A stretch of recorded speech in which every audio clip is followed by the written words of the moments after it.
Hello ladies, I decided to record this for you and let's discuss here how to practice and also I would like to cover the mistakes that I see in the videos that you sent to me. So first of all, I received only 5 videos, video homeworks from 5 people, and I believe there is 15 of you, so I guess the other 10 are shy, so I'm waiting for the others. So what I will be covering today is what I saw in those 5 videos, okay? In general, I'm not gonna specify who made the mistake, just in general what trends I see and what I would recommend that you pay attention to. But before we start with reviewing your mistakes, let's discuss how you practice with this online program, right? So I think I told you before already, mentioned it in a video or during our Zoom class or in a message to you, that the video is the main source for you, for your practice, right? So you use the video to learn the choreography, you use the video to warm up, you use the video to learn the combinations. Zoom class is just another way to support you, to answer your questions, and just to go over what you learned already.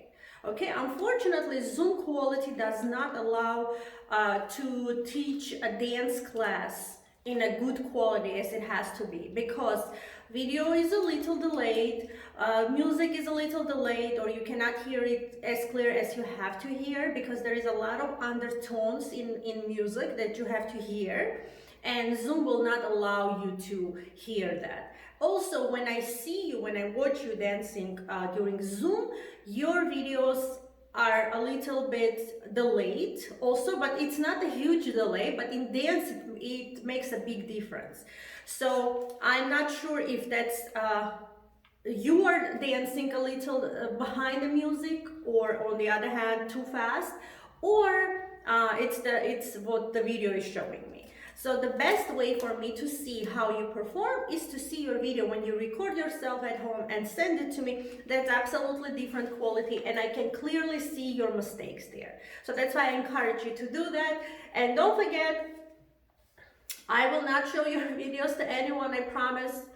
God is my witness, unless you allow me. If I want to share something, I always reach out to the person who is in the video and ask, is it okay if I share it? So especially with these homework videos, most of the time it's just a practice video, so it's not even entitled to be shared. It's just your practice, to show me what you do, how you practice, and then for me to be able to give you my advice. Okay, so again, going back to how to practice. So we had our class on Tuesdays for most of you. Some of you were working out on Sundays, coming to Sunday class. Some of you were coming to Tuesday class. So if you don't have any other time to practice, and that was your devoted time to belly dancing, Tuesday evening or Sunday afternoon, then do the following. I would recommend that those who would come to class on Tuesday, I don't know, it's 7 o'clock, go to YouTube and start practicing. So 3 videos normally makes about 1.5 hours. So here you go, your class, right? Like almost the time that you take in class.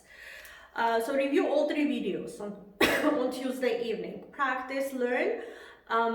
Now, if you don't have 1.5 hours to practice at home in the evening, or your family, families at home, not always you have that opportunity to focus on dance, then you can find, for example, normally Sunday evening I would post. Sometimes it takes a long time to upload, so it might come very late on Sunday. But if you keep checking your Sunday, on Sunday the uploads, you will see, the first upload comes somewhere probably 7-8 o'clock. That's what I'm trying to do, at least for you.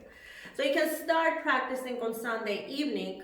You do at least part of it, for example, the first part, the warm-up part, and then on Monday do the combo, and then on Tuesday do the choreography. Okay, so I really want you to review the videos before you join the Zoom class. And even if there is a choice for you to do Zoom or to do the videos, I would recommend that you do the videos, because again, Zoom is not conveying the quality to teach a dance class properly. At least at this point. I know that I called them like 20 times already, and they're advising that they're working because there is a huge demand for their product. So they're working on developing it, on improving the quality, because initially it wasn't designed for dance classes or, let's say, fitness classes. So they are working on improving the quality. There is also another option that I'm looking into. It's live stream. Live stream is when it's a live video. Let's say I come to the studio, I record the class, and you can watch me at the same time while I'm recording a class. So the bad thing is that I can't see you at all. So for me, it's the same thing. I'm still talking to the camera. But you can, the only good thing about live streams is that you can comment during the live stream. So ask a question, and then I will regularly check to see what questions you have and probably cover that. But again, I'm still looking into that. I didn't have that option before I had 1,000 subscribers on my YouTube channel, but now I have. Surprising, I don't know what happened. People are all interested in belly dancing, I guess. And a live stream cannot be done on the closed account. It has to be on the account that is open, because they only there I have 1,000 subscribers, right? So I'm still looking into that. I'm trying to see what I can share with everyone and for you to follow me during those live streams. So I'm again looking into that. You can also tell me what you think about that. That's gonna be on YouTube. So we could probably do a workout, work on technique or learning combination, but it's gonna be available for everyone. I can of course close it after the recording is finished, so I'm still thinking on how to proceed. Also, I can do live stream on Facebook. It's not the same thing. You will have to log into Facebook and follow me from there. Facebook is a little less convenient than YouTube, I know, because a lot of people are accessing YouTube from their big screens, from TV screens. So I guess YouTube is a little more convenient for that. Again, take your time. You have, for those who don't work, if you work from home, you have more time probably to exercise at home. Review the videos on a daily basis. You can do just one video a day, or you can do all 3 videos as much time as you have. If you work and you really don't have time to practice every day, then pick your day that was devoted to belly dancing practice and do all 3 videos that day. Okay, so now I want to go over the mistakes, the common mistakes that I see in the videos that you sent to me. So the first thing that I want to go over is, hold on, let me just turn it a little bit. So in some cases, and it's not only for this video, I see that, let's say, if you are doing, let's say, a drop and kick, right? You have a tendency of doing something like this. So as you can see, what's wrong here? You see my whole body is engaged, and even head is engaged. Like I'm like shaking my head side to side, or I'm using too much my upper body. In some belly dancing styles like folklore, like Baladishabi, sometimes it's okay to do this, but you can see that my head is not moving, right, in this type of style. So I can still utilize my upper body and lower body, but it's a control movement. But when you relax too much, I guess that's because you relax too much, you're not controlling your body, you tend to do this. And to be honest, I even get dizzy when I do this too much. So control your head. I guess that's what I'm gonna tell you. Control your head and don't let it like shake side to side. Control your upper body. Try not to shake it too much like this. Too much. With these combinations that we're doing for this lesson 1, it's not folklore. Neither the drum solo nor the combinations, that's not folklore. So you are supposed to isolate when you're dancing this. Okay, so second thing is tension. I know I write in comments, for example, too much tension, and it's not easy to understand, so it's easier when I show you probably what I mean. So when you isolate your upper body, it might create another issue. You might be too tense. So for example, here my hands are just isolated, right? As you can see, I'm trying not to shake them too much. Hands movement is fine always. So, but my arms, not hands, my arms are isolated, right? So arm, hand, so divide these two parts. So now when you are trying to isolate, sometimes what you do, I notice that some students have that tendency, you have too much tension. So look here. So this is isolated upper body. So do you notice tension? I mean, I'm trying to tense it on purpose. So this is too much tension. Okay, so what I want you to do, you have to control your hands, but you have to still be relaxed. So there should not be any tension like all over your arm, like you feel all your muscles. That's when the tension happens, or you feel tension here. So you still have to relax. Now, how to relax? That's a very kind of a common topic in belly dance world, at least. A lot of dancers are working on that. So what helps me relax right away is when I use my hands. For example, if I'm in this position and if I use my hands, that relaxes my arm.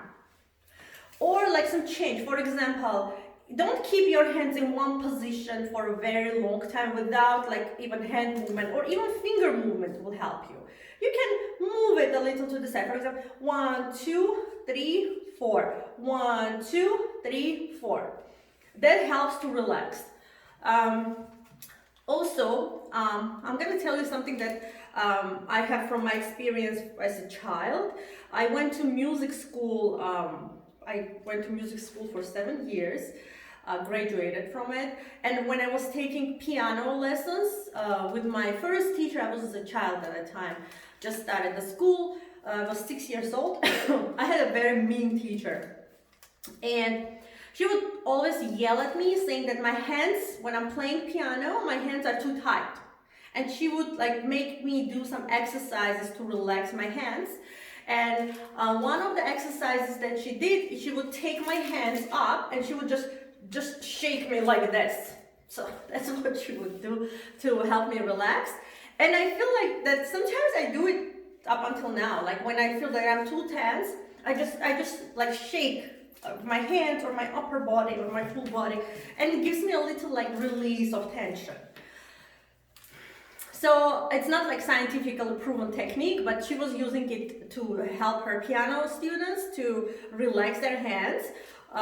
So I remember that since my childhood, and sometimes I use it just to relax some muscle groups.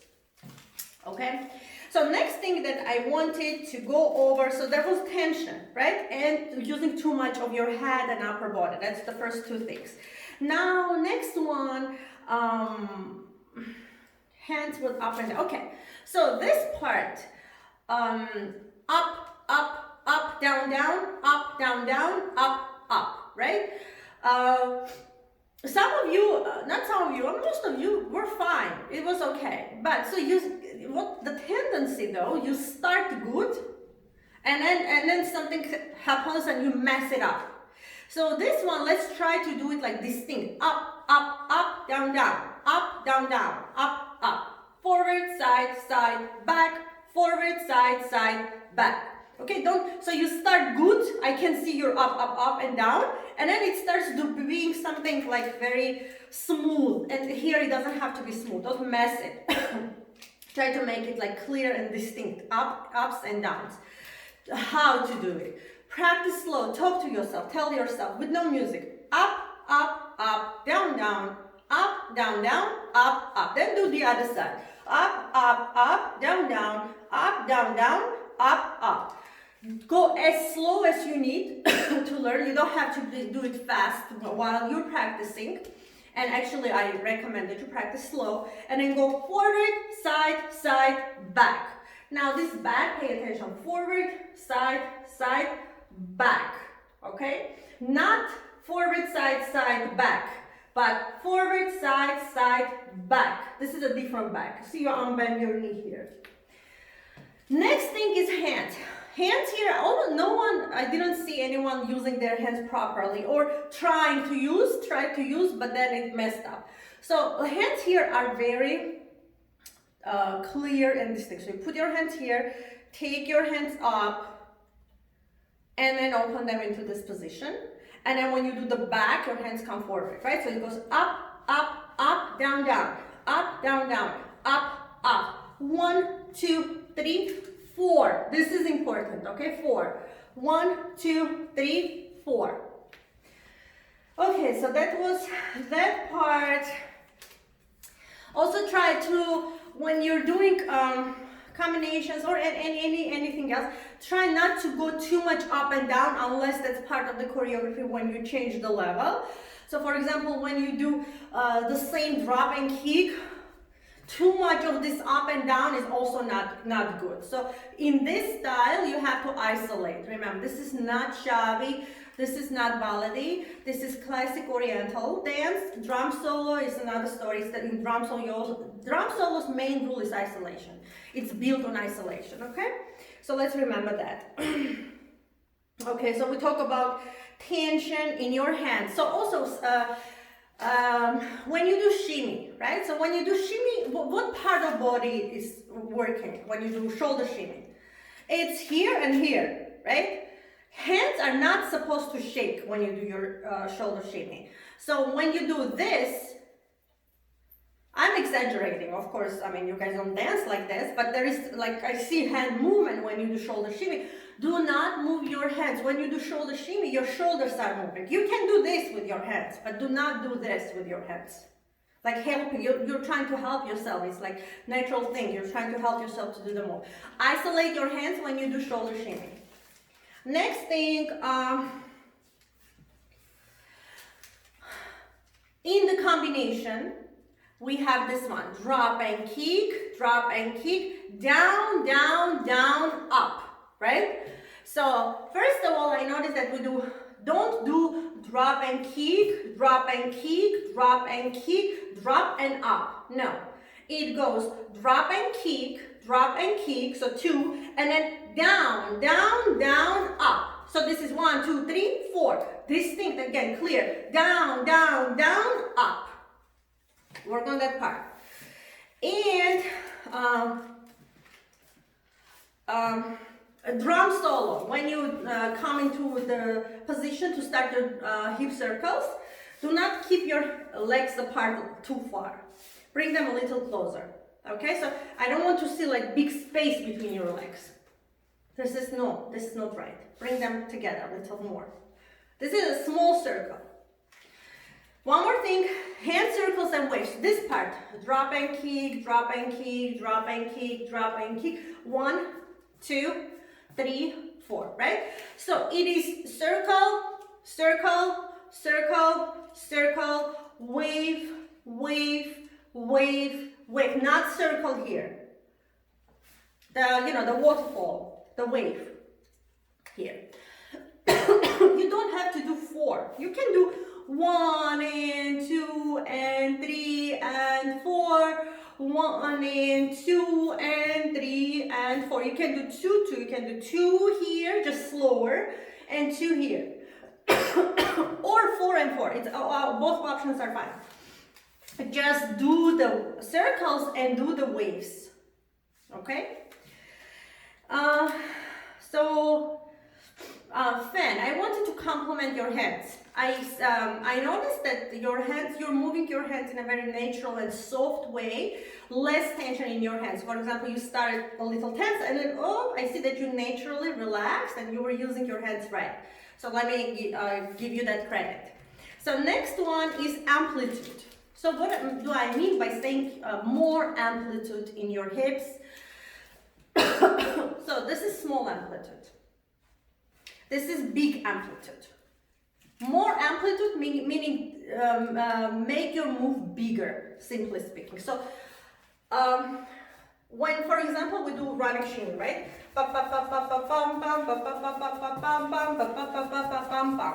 Now bigger amplitude would be regardless of the speed, you still can make your hip action bigger. Or a little bigger amplitude in your circles. Still, it has to be clear that it's a circle. It should not be like something like some kind of hip movement, but it has to be clear that it's a circle. Yeah, I guess that's it. Hand circles and words. Okay, yeah, that's it. So we covered everything. Thank you so much.